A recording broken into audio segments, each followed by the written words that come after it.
नमस्कार, आप सभी का साहित्य संसार यूट्यूब चैनल पर स्वागत है। आज मैं इस वीडियो में जयशंकर प्रसाद द्वारा लिखित नाटक प्रकाशन वर्ष के कालक्रमानुसार लेकर के उपस्थित हूँ।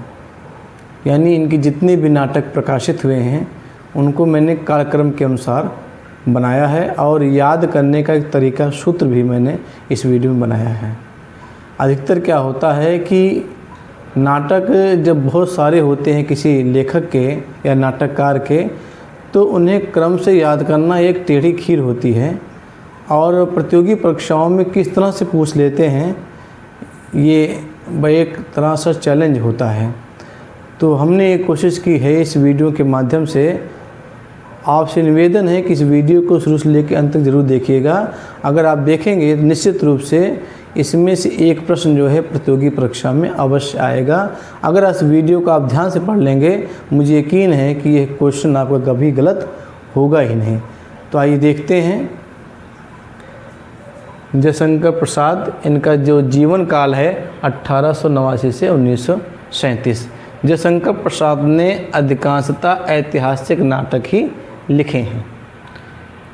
जयशंकर प्रसाद द्वारा रचित नाटकों का प्रकाशन वर्ष, क्रमानुसार तथा याद करने का सरल तरीका। देखिए, हर रचनाओं को याद करने का एक ट्रिक होता है।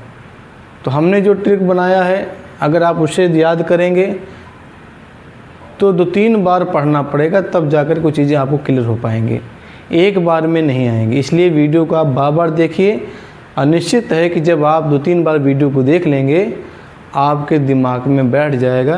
तो कभी भी आपका जयशंकर प्रसाद द्वारा रचित जो नाटक हैं, चाहे उनका प्रकाशन वर्ष पूछा जाए, चाहे उनके नाटककार का नाम पूछा जाए, वो आपसे गलत हो ही नहीं सकता। आइए देखते हैं नाटकों के नाम, प्रकाशन वर्ष। पहला नाटक इनका जो है सज्जन, जो 1910 ईस्वी में प्रकाशित हुआ। दूसरा है कल्याणी प्रणय, 1912 ईस्वी में। तीसरा है करुणालय, 1913 ईस्वी में। ये गीत नाट्य है, इसे गीत नाट्य भी कहा जाता है। प्रायश्चित जो है 1913 ईस्वी में। राजश्री 1915 ईस्वी में। विशाख 1921 ईस्वी में। अजातशत्रु 1922 ईस्वी में। जनमेजय का नाग यज्ञ 1926 ईस्वी में। कामना 1927 ईस्वी में। स्कंदगुप्त 1928 ईस्वी में। एक घूंट 1930 ईस्वी में। चंद्रगुप्त 1931 ईस्वी में। और दुष्वामनी 1933 ईस्वी में। ये इनकी अंतिम नाट्य रचना है 1933 ईस्वी में। ये जो मैंने 13 नाटक आपको बताए हैं, इन 13 नाटकों में जो महत्वपूर्ण है वह है एक अजातशत्रु, स्कंदगुप्त, चंद्रगुप्त, दुष्वामनी। ये 4 नाटक इनके विशेष महत्वपूर्ण हैं और इन चारों नाटकों से कथन भी पूछे जाते हैं और पात्र भी इन्हीं नाटकों से पूछे जाते हैं कि ये पात्र जो है किस नाटक का है।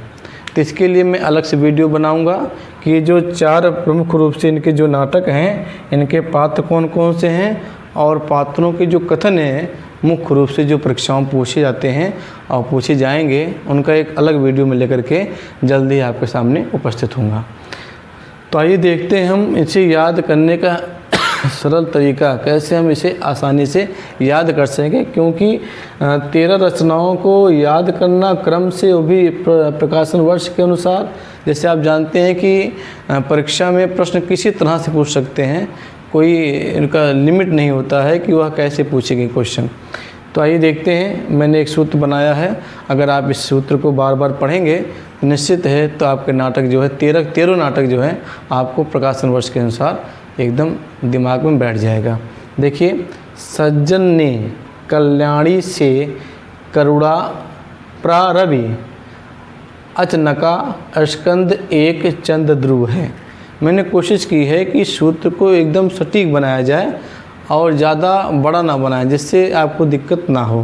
तो फिर देखिए, सज्जन ने कल्याणी से करुणा प्रारभि, अजनका स्कंद एक चंद ध्रुव है। आइए देखते हैं। सज्जन से ये आपका सज्जन नाटक हो गया। कल्याणी से आपका कल्याणी परडे नाटक हो गया। करुणा से करुणालय हो गया। प्रा से प्राश्चित हो गया। रा से राजश्री हो गया।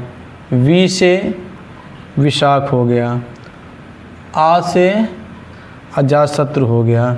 जन से जनमेजय का नाग यज्ञ हो गया। का से कामना हो गया। स्कंद से स्कंदगुप्त हो गया। एक से एक घूंट हो गया। चंद्र से चंद्रगुप्त हो गया। ध्रुव से ध्रुवसाम्य हो गया। ये जो है नाटकों को याद करने का एक तरीका है। अगर आप 2-3 बार इसे पढ़ेंगे तो अपने आप आपके दिमाग में बैठ जाएगा। और यकीन मानिए, अगर जब आप ये सरल सूत्र याद कर लेंगे तो अगर जयशंकर प्रसाद से संबंधित, नाटक से संबंधित कोई क्वेश्चन प्रतियोगी परीक्षाओं में आता है कि इसका प्रकाशन, या कभी कभी ऐसा आ जाता है कि सज्जन, करुणालय, स्कंदगुप्त या चंद्रगुप्त, इसे काल प्रकाशन वर्ष के अनुसार क्रम से लगाइए। तो कई सारे प्रश्न ऐसे हैं कि जो एक ही इसको याद करने से सभी प्रश्न का हल आपको मिल जाएगा। क्योंकि बहुत सारे हिंदी में, साहित्य में बहुत सारे कवि, लेखक हैं, नाटककार, उपन्यासकार हैं, कहानीकार हैं। तो व्यक्ति कितना रचनाएं या कैसी रचनाएं याद करेगा। तो हम सूत्र के माध्यम से उन चीज़ों को अगर याद कर लेते हैं तो कई समस्याएं जो हैं आसानी से हल हो जाती हैं। अगर आपको मेरा वीडियो पसंद लगे तो लाइक कीजिए, शेयर कीजिए। अगर अभी तक आपने मेरे चैनल को सब्सक्राइब नहीं किया है, प्लीज़ सब्सक्राइब करें और अधिक से अधिक वीडियो को शेयर करें, जिससे जो भी प्रतियोगी छात्र तैयारी कर रहे हैं हिंदी विषय को लेकर के, वो इस ज्ञान से, इस विषय वस्तु से परिचित हों और उनकी तैयारी अच्छे ढंग से जाए और वो कंपटीशन बीट करके अपने जो उनका लक्ष्य है उसे प्राप्त करें। इसी कामना के साथ मैं फिर मिलता हूँ नए वीडियो के साथ। तब तक अपना ख्याल रखिए। धन्यवाद।